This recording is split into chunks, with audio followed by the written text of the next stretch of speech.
All right. So super excited today to be here with, again, a friend of mine, someone that's helping me transform into an area of my life. So listen, Luke Howard, and again, he's a hypnotist, a therapist, and he's so I met him because, again, I'm trying to get in better shape. I hired him as kind of my wellness coach to help me do that. And what I've learned about myself is that, listen, exercise is cool for me, and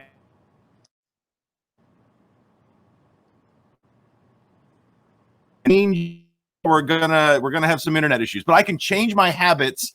But here's what my biggest struggle is, what I found out about myself is my relationship with food and how I think about food. So, I was talking with Luke about, how can we help me reprogram my brain of how I see food alongside with all of the other things. Because listen, I've tried every diet, I've tried, all of that sort of stuff. And yeah, they work. I don't mind exercising, it works. But my problem wasn't the exercise or the dieting. It's up here, that my relationship with food, how I see food and all of that. So that's how I met Luke, and Luke's been helping me work through some of that. Now, Luke has helped so many people with not just weight loss, but stop smoking, anxiety, pain. And again, he works from a perspective of, a different perspective of just normal therapy. So Luke, welcome. I'm excited to have you here. So tell me just a little bit about yourself, kind of where you came from and all that. Great to be here, Jared, on the show. Very excited. And really, I got involved in, I call myself a hypnotist because it's the easiest box for most people to place me in, but really I'm a change worker. I spent way too much time, about 21 years, spending money I didn't have, traveling with the world, studying with people far crazier than me to find the fastest, most permanent ways to change people, not just at an emotional level, meaning, hey, I'm angry, then I'm sad, because we're going through multiple emotions every day, but actually changing those behaviors. So I've told this story lots of times before, but basically when I was a kid, I had about every kind of problem you could imagine, Jared. I was fat, I was obese, I was agoraphobic, I could not communicate with people, I nearly died of having asthma, horrible relationship with my parents, bullied at school. Only two problems I didn't have, thankfully, was I was not sexually abused, and I was not addicted. Well, I was kind of addicted to food, but not any illicit drugs. And I'd gone through all forms of therapy from about the age of a 9-year-old kid. This is how messed up I got, to about the age of 19. Nothing worked. I was even more in the hole. I was miserable. I tried to kill myself 2 times. And when it didn't work the second time, I thought I'd better start living right now. And excuse me, I might use some colourful language at some point today. It's a British way. It just slips out. If you want to edit out, you can. No, that's okay. And then basically, we had a TV show in England called The Hypnotic World of Paul McKenna. Paul McKenna, to the mainstream, is a very famous hypnotist. He's like our version of Tony Robbins, Anthony Robbins, if you're aware of him in England. And he had this show every Monday at 8 p.m. on British primetime TV when we only had 4 channels. And because I was a punk kid, and it was really before we had the internet, I believed this shit was real because I saw it pumped onto ITV every Monday at 8 p.m. So I'm like, it's on TV, it's got to be real, right? Before I developed rational thinking. So one Sunday, I'm going through the News of the World. That was our most popular newspaper in England. And at the back of it, there was an ad for a audio cassette. This was before CDs, way before MP3s, and it was by Paul McKenna. And it was entitled "Supreme Self-Confidence," and it was only like $20. So I was like, well, this is gonna work. This is gonna work. It has to work because it's on TV. I see him hypnotize this man to think he's Michael Jackson, hypnotize this woman to think she's Madonna. So this is gonna work. So I listened to this generic one-size-fits-all audio cassette for 3 weeks, every day, every night. And that stupid, generic, one-size-fits-all, not specific to me or my issues, it changed my fucking life. So once I got that, I was like, wow, there must be something to this. So then I spent 21 years spending way too much money studying with people far crazier than me to get really, really good at this shit. That's the short version of it. Yeah, no, that's awesome. So listen, a lot of people talk about hypnosis and hear like you said, like their version of it is, oh, I'm hypnotizing someone and they quack like a duck, or I'm hypnotizing someone and they're sleeping, and like, well, there's that little, whatever you want to call it, show business side of that hypnotism. It's much deeper than that, and it's much, and again, for what you use it for, you almost can't compare the two, is how I look at it. And some people believe in it and some people don't, and like, my personal opinion is I don't think it's either. I think it's one of those things, if you want help and you again, that you're willing to accept that help and willing to get that, then it's not about believing in it. It's about going through, an experience like anything and trying to, whatever. So explain that to me, just so that, like, tell me about that. Cause I'm sure you come through those challenges with that whole image of hypnotism. Yeah. So I'm just looking at the screen that I'm on right now. It feels like I'm on the news. I love all the headings here. It's like I'm on Fox News or something. This just in. Yes. Like Kent Brockman. So I always tell people, if someone says, Luke, I don't believe in hypnosis, I'm like, well, it's not a religion. So it doesn't matter if you believe in it or not. I'm simply going to give you a bunch of suggestions to follow through, to use your imagination, to fire up your imagination, to channel it in such a way that gives you more the results. So you can absolutely not believe in it, or you can absolutely believe it. Listen, if I've got two clients, Jared, and one absolutely, and this happens, they absolutely buy into hypnosis and everything it is, but they can't follow simple instructions, we ain't gonna have much luck.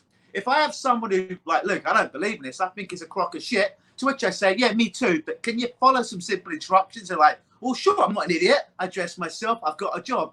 All I need is someone to follow some simple instructions inside their head, whether you believe in it or not. I don't necessarily believe in a thing called electricity. Well, actually, I should say, I don't know how it works.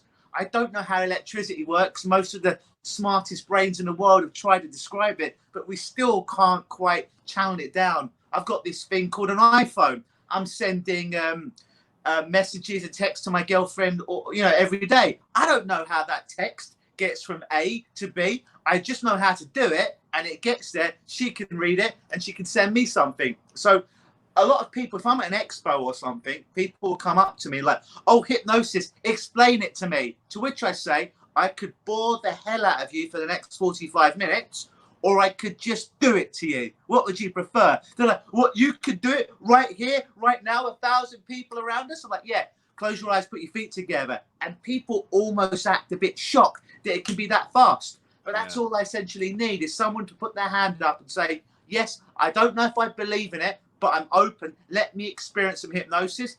That's all we need. And then that door of the unconscious mind, some people call it the subconscious mind, is open. I put my foot in it before it closes, and we're off to the races to give them some experiences of difference. And so I think you hit the nail on the head, which let's kind of jump into this, is I think a lot of people don't understand the power of the unconscious, or like you said, subconscious mind. And so because they don't understand the power of it, they don't understand what it does. And like you hit me up with some stuff that, again, whether it's conscious, whether it's unconscious or subconscious, like, whoever told you that, like, that breakfast, lunch, and dinner was something that was necessary to live, right? And it's one of those things that as you grow up, and like I grew up in a family where we sat down, we had breakfast together, and we sat down, we had lunch together. And so it's automatically programmed in there that we almost don't even think about it. Oh, it's lunchtime, I'm going to grab lunch. And like you had said to me is how often are you actually hungry? Like, how often are you hungry when you have, and here's the truth. It was never about hunger, right? And like my business coach always says to me, like, food is for energy. So like when I align what he always says to me, and kind of what you're saying to me, is like, why do we we have these habits, or we have these things that are automatically programmed in that we just go through our day doing, and sometimes those habits lead to great things, and sometimes those habits lead to damaging things. And like you've covered everything. For me, as a business coach, I do deal with people who have damaging habits. Don't get me wrong. I'm really trying to help people kind of change into developing good habits, and I want something to help them. And the hardest part is the stories that we tell ourselves in our brain that cause us to make conscious decisions that don't serve us, versus getting someone into a habit where they don't even think about it, right? Yeah. So here's the thing. People come to me because they think I'm going to hypnotize them. Actually, my job is to dehypnotize them. Every person I see, whether it's the person who's overeating, whether it's the person who's having chronic pain in their body, whether it's the person who's reliving a post-traumatic stress disorder emotional flashback to something terrible that happened one time 20 years ago, they're already undergoing hypnosis. It's not a hypnosis that they're choosing consciously to do as if it's been done to them. My job is to essentially wake them the fuck up, break them out of the trance they're already on, which they have no conscious control over, and put them in a new trance tunnel where they can start to experience more freedom, more relief from those emotional flashbacks, more relief from eating to numb some kind of pain they haven't dealt with, more relief than this chronic pain that they've had for over 6 months. And the doctor's like, there's not a lot we can do right now. So I have to dehypnotize them to get them on the right track. And everything that we believe is a hypnotic suggestion. So, most people don't sit around a table, Jared, and say, all right, I'm going to believe I'm not good enough. Although pretty much everyone that I've met has a belief somewhere in them that I'm not good enough. Where the hell did that come from? Did you sit down one day and say, you know what, I'm a man, I'm 35, I'm not good enough? No, you heard it over and over again. And it was probably very subtle. Maybe it was from a parent. Maybe it was from a colleague. Maybe it was from a partner. Hell, maybe it was from social media. But you heard it long enough, loud enough, but below your level of consciousness, which is the best way to put hypnosis in there. And then one day you feel like shit, but you don't know why. It's just you've had this compounded interest of this negative belief over and over again, until one day you start to act as if it's real. And that's where most people's negative habits, negative beliefs, negative emotions come from. Yeah. So, tapping into that's exactly kind of the struggles that I have, right? So when I work with somebody and they go, listen, I don't like to do that. So I ask them to do an activity and they go, hey, I don't like to do that. And I get into that with them. So listen, why is it that you don't like to do that? Have you ever tried it? Well, no. Okay, so you haven't tried something, but yet you have this. You're telling yourself that you don't like it. What would it take to get you to try it? And they kind of go, well, I'm just not going to do it. How do you change that? Like, how would you change that mindset with someone because it's funny to me because people get into these stories they tell themselves and they really just program their brain that I'm not going to do that because I don't like it. But you've never tried it. They get into this fear of rejection. So they're afraid to do something to get into a fear of rejection. Yeah, so there's two things there. When we keep telling ourselves, I don't like it, we're actually installing a belief inside of our head using suggestion. We're using hypnosis on ourselves. We're not aware that we're doing it. But if you keep telling yourself and you haven't experienced something, I don't like it, becomes an affirmation. If I think I can, I could do. Who is it? Emilio. The person who invented affirmations, his name escapes me right now. It's a French fellow. But if I believe I can do it. If I'm good enough, if I believe I am, I can do it. But it starts off as a suggestion. You say that suggestion loud enough, over and over again every morning, 20 times a day, whatever. It starts to seep into your unconscious, and it starts to become, to use a computer metaphor, your operating system. It starts to become a new program that's installed into your unconscious mind. And we are basically a collection of our beliefs. We're a collection of our beliefs. Most of them we're not even aware of, but we're acting because they're the software that was installed many years ago, and we're acting as if we're not sure why. Look, I don't know why I keep sabotaging my business. Look, I don't know why I keep sabotaging relationships. Look, I don't know why I keep sabotaging my diet. It's because you had a belief, you said it over and over again, probably unconsciously, and now that affirmation has become a belief, and you're acting from that place, which feels real to you.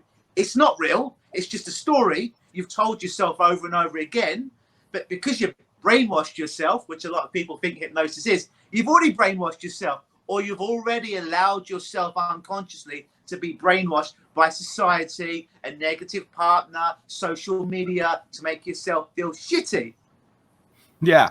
So give me some practical steps for somebody that is going through that, like somebody that is watching this, that maybe that I'm working with, maybe that even you're working with, and, or, you know, that's out there going, listen, I'm a business coach and you do a lot of therapy stuff, but like for me, like, what advice would you give someone to take them out of that whole negative self-talk, that whole beating themselves up, that whole, I can't do something? Like you mentioned affirmations. I believe in affirmations. I say them daily. And it's exactly, you know, the reason that you say is I want to put in my brain what, you know, the message that needs to go in there. You know, because I think we do program our brains and we do come out with some sort of belief system that we don't even know where it came from, right? So what would you advise to someone to change the way they think about that? I call this affirmation on steroids. What you do is you get a piece of paper, right? This is not a piece of paper. This is my whiteboard. But you write down everything in your life that's not working. I.e., if you're overweight, I'm fat, I eat too much, I'm too slow. In business, I'm going out of business, I'm almost bankrupt, I don't have enough money. Everything in your life that's not working. I'm getting up late in the morning, I'm a lazy bastard. You write down every single thing you are aware of that's not working in your life. And then you get a second, you flip it over, or you get a second piece of paper and you rewrite it in the positive that you've overcome it or that you've achieved it. For example, I'm too fat and lazy becomes I'm lean and I've got all the energy I need. I'm about bankrupt would be I've got all the money that I need in the world. I keep attracting the same toxic relationship becomes I just attract amazing relationships into my life, the best ones. And it's absolutely brainwashing yourself, right? However, you've been brainwashing yourself for however old you've been with these limitations, telling yourself you're not good enough. So we're going to brainwash you in a good way. So you're going to rewrite everything in the positive. So for example, going back to the I'm fat, you wouldn't say I'm not fat, because if I say, Jared, don't think of a purple dinosaur with blue spots right now in your mind, what do you have to do inside your head? Yeah, thinking of a purple dinosaur with spots. You have to think of the shit you don't want to see. So you rewrite in the positive. I've got so about 5-6 years ago, I wrote everything in my life that wasn't working. And then I rewrote it in the positive that I'd already achieved it, that it was easy. It was easy to get up early in the morning. It was effortless for me to exercise. It was the most simple thing in the world for me to stay in shape. All areas that I was failing in tremendously at the time. And I read it every morning and I read it every afternoon and I read it every night before I went to sleep and I recorded it on my phone so I'd get the auditory as well as the visual. And sometimes I'd rewrite it every day because just by changing a word here or there, it would keep the story alive. We all have stories. Unfortunately, most of our stories are, I'm too lazy, I'll never be successful, and we're unconscious of it. When you make the problems, the invisible problems, conscious, when you make the invisible, I'm not good enough, visible, then you can start to change this shit.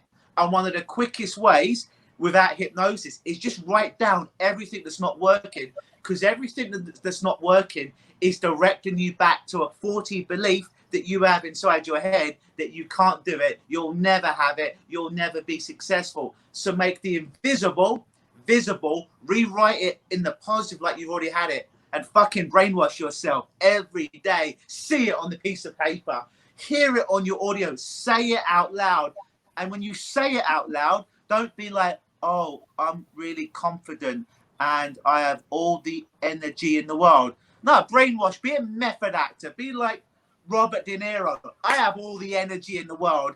And you may feel like you're being a phony when you're saying it to begin with, because it's so foreign. You have 20 years of hearing this shitty voice inside your head. It's going to take a while to get it to sound as real as the shitty voice that says you're not good enough versus the good voice that says you are. If you imagine the shitty voice is out of balance, we've got to take it to a stage where they're both in balance, and then we counterbalance. So the good voice that says you can do it, the new belief, becomes louder, and more weigh-in, if you will, for want of a better word. So that becomes your new compass, your new direction. We have to load it and set up the game so you're going to win, because right now the game's set against you. Yeah, and I think it's set against most people, and they don't even know it. And so, like, I always preach like affirmations. Make sure you're doing your affirmations. And some people go, "Oh, that's so silly," or they feel stupid doing it. And I'm like, "Listen, this is the whole deal. Like, you don't like." And again, I'm glad you explained it that way, because most people don't understand it. I wouldn't have explained it that way, but it's so true. Like, it's you've been programmed on the other side, which is why you have that belief. Where it came from, we don't know. It could be because you had a screwed up childhood. It could be because you were bullied in school. It could be because maybe you just didn't have the confidence enough to, like, whatever that was. You said it to yourself, whether consciously or subconsciously, or whether you took it in enough that it's stuck in the back of your mind as a belief. And your beliefs are in your subconscious no matter what. And by doing these affirmations is changing your subconscious so that you no longer have that belief back there. And it's not easy, and it takes time, right? So like you said, it's like right now it's this way, and then you slowly have to work it this way. And I love it. So guys, write down all of the stuff that you think, like, listen, for me, it's like, you don't like talking to people on the phone because, like, we're in a business. You have to talk to people on the phone. I'm not a good presenter. Get better at presenting, and make sure that you're writing, like, write down all the stuff that you're finding challenges with, because, man, we all got them. And they're just going to keep coming, and they're there. And I'd rather you start programming your brain completely on the other side. So then write down your challenges, flip it over, whatever. Write the complete opposite in the future, like it's already happened, right, Luke? Like in the future, as if this has already occurred, right? There's some conjecture on that when it comes down to setting goals and stating goals. One is, you want to state that the goal's a bit in the future, because if your unconscious feels you've achieved the goal now and you haven't, i.e., let's say my goal is to be 150 pounds and I'm 250. If I'm saying it as I've got it right now, my unconscious isn't going to take any action to get there. So there's a belief again, there's that word, right? Belief there. The other belief is, if I say that I've got it, my body is already going to be responding in that way to get it. So half the experts say, write the goal as if you've achieved it. I am 150 pounds. I feel great. The other half say, I'm close to being 150 pounds and I'm feeling great. The thing that both of these have is, you can have the emotion now. You might not be able to have the end result now, $1 million, a supermodel girlfriend or wife, or, the $100,000 car. But you can have the emotion now. You can have confidence now. You can have happiness now. You can have energy now. But the actual goal, I call it lag time. You're on an aeroplane. You're flying from Canada to America. You know you're going to get there. If I'm flying to New York, it's about 4 or 5 hours. I'm there. I'm halfway there. I know I'm going to get there, but there's that lag time. I'm doing everything right. But, 4 hours is 4 hours. I can't make it any faster. There's that lag time of actually achieving the goal, but you can have the emotion. And that's the reason we do anything, to be honest, is to get the emotion, because there's a value why this is important, to be slim, to be successful in business, to be successful in relationship. And that value gives us emotions. It makes us feel happy. It makes us feel feels us alive. But we can have those emotions now. You can have those emotions right now. You don't have to wait until you've achieved the goal, so to speak. Cool. All right. So, I don't want to keep you too long. I know your time's valuable, but let me just ask you this last question. Is, I want to create a new habit. Let's say I'm like you said, I'm being lazy. Matter of fact, this whole COVID thing is kind of, because everything's slowed down a bit, that I've started sleeping in. I've started just getting lazy. But I know the secret to my success in coming out of this whole pandemic and make sure is that I got to get up and be at work at 9 o'clock, and I got to change the habit. I was good at it. I got to change that habit outside of kind of affirmations and making sure you're kind of doing that. What are some practical steps that you would give someone to say, you need to create this one new habit? This is how you need to start redoing that. Focus on one thing at a time, because sometimes when people come into hypnosis, I speak to them on a screening call like I did with you, and they'll give me 25 things they want to change, which is lovely, which I can help them with, but we can't do everything at once. So Okay. we essentially will go for one thing. Well, Luke, I need to train. I need to get up early. I need to go for a walk. I need to drink a glass of water when I go. I need to shave, whatever it is. That's overwhelming.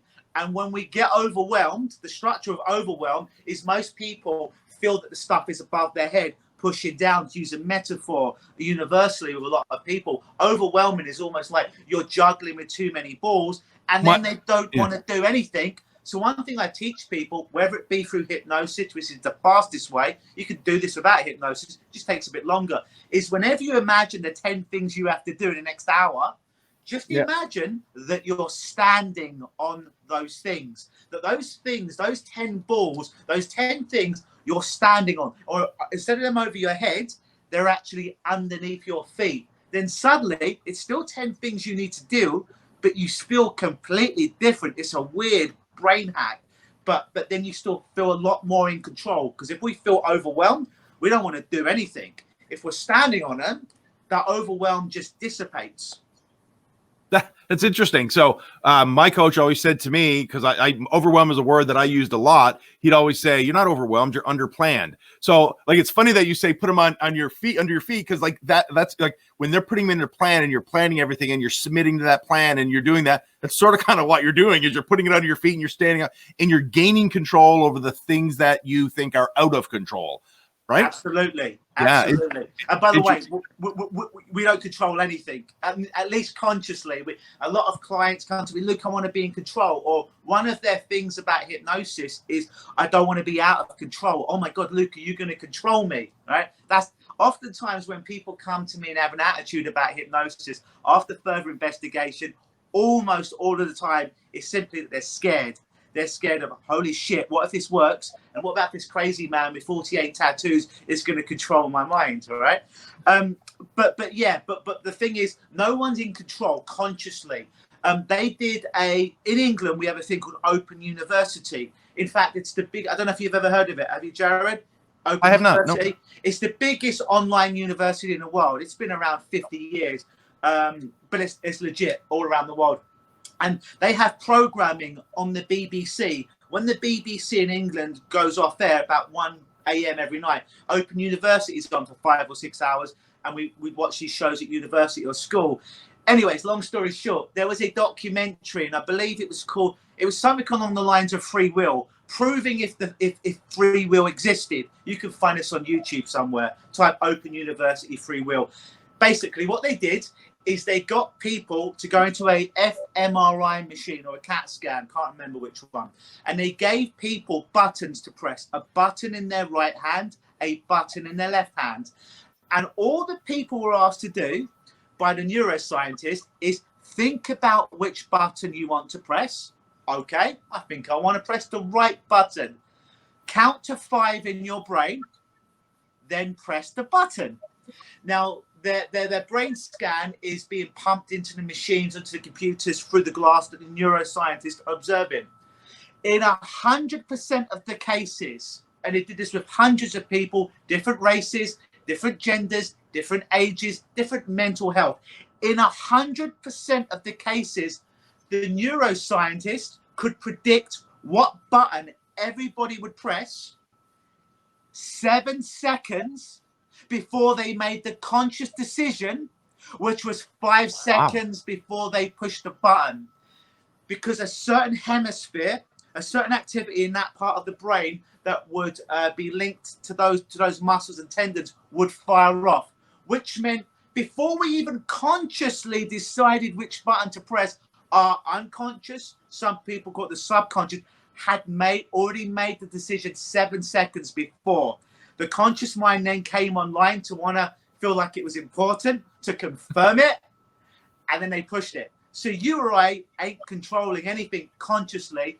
We are unconsciously, hence why just talking about stuff in traditional talk therapy, about 90% of the time doesn't work. Whereas with hypnosis, we could distract the conscious mind with some lovely experiences or tricks, if you will. And while the conscious mind's being distracted, go in the back door and make the real changes there. Yeah. Interesting. Well, listen, Luke, I super appreciate your time today. How would people get in touch with you if they wanted to talk to you more about kind of what you do, and how you could help them? What's the best way? I know we have your website down below. You can visit them on Facebook. Is that the best way to kind of reach out to you? Yeah, so my website, www.lukegnosis, Luke like me, and Gnosis like hypnosis. You can go on there, or you can friend me on Facebook, and you'll notice that I'm posting daily videos and inspiration and stuff like that. And we've been working together. We've only done one session so far. How much weight are you down so far? I'm down 10 pounds in about a couple of weeks. So that's awesome, man. And we've just started this journey and down 10 pounds already. That's how powerful your mind is, and that you've done that work. So that's great. Yeah. And it's funny because it's listen, I'd like to say, oh yeah, I'm on it and I'm 100% there. Listen, it's all a process, right? Like I have good days, I have weak days, but the ringing in my mind of like you said to me, like, are you hungry? Like that's now and again, it's funny because like that, it totally switched and changed after our session in the sense that now I'm thinking about that. Now it's there and it's right now it's but my goal is for, like you said, for it to become unconscious where, if I'm not hungry, I'm not going to eat. Like that's the deal. Cause I don't know. It's awesome. Because the thing with eating, right, is most people, and I put myself formally in this category, we eat completely hypnotically. We're watching the TV, we're doing the social media, we're reading, we're shoveling food down our throat. And within 5 minutes, we've pretty much eaten our whole meal, which in the olden days, 50 years ago or so, it would have taken us 20, 30, 60 minutes to eat. So by taking a process that we're doing, which becomes hypnotically, we're doing it like a robot and making it conscious. I'm sitting down, I've switched off my social media, I've switched off to TV, the newspaper, and now I'm going to enjoy every single bite. It starts to make the invisible visible, and then you start to, like I taught you, am I head hungry or tummy hungry? Tummy hungry is like, go and eat something now, this is good.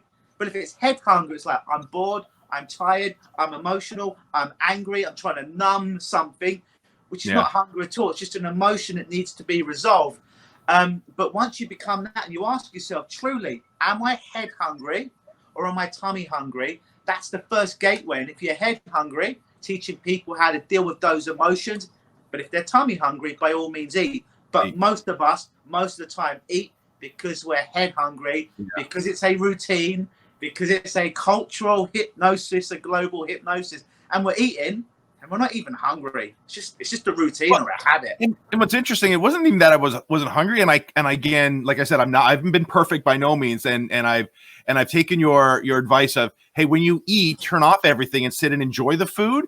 And I still catch myself grabbing my dinner, grabbing food, sitting on the couch with the TV on and eating, because that's just how we do it here. And I catch myself that I'm not even tasting the food at all. Like it has nothing to do with tasting the food. It's just the activity of eating while I'm watching TV. And so I always say to myself, can I stop doing this? Because I'm eating and not even enjoying what I'm doing. And therefore I'm eating for no reason. Like, even if I am hungry and I'm not tasting it, I want to sit down and taste and enjoy it and make it worthwhile. Right. How many times have you heard this story? I've become hugely successful in business. I'm changing the world. I've got all this money. I'm on the Fortune 500. I'm on the front of Forbes magazine, but I don't feel fulfilled. Yeah. Which is the greatest tragedy. I always teach people, if you're going to eat, whether you're going to eat a plate of broccoli or you're going to eat your favorite piece of cheesecake from the Cheesecake Factory, whatever the hell you're going to eat, enjoy it. Sit down and savor it. Enjoy the hell out of it. Because there's nothing worse than eating your favorite cheap food and not even feeling it or enjoying it and just feeling like a piece of shit because you're like, oh, I feel guilty, I feel ashamed. If you can eat it, feel good about it. Be fulfilled. Otherwise, it's a horrible tragedy. You achieve success or you're eating some cheesecake and you're not even enjoying it. What a tragedy that is. Yeah, 100%. All right, my friend, I appreciate all your support and help with me. I appreciate you coming on this. Again, I love what we talked about. It helps. I think people understand a little bit more about, how the steps they need to do to help themselves and how they think and what they do. And appreciate you, my friend. Have an amazing weekend, and we'll chat later. Always believe. All right.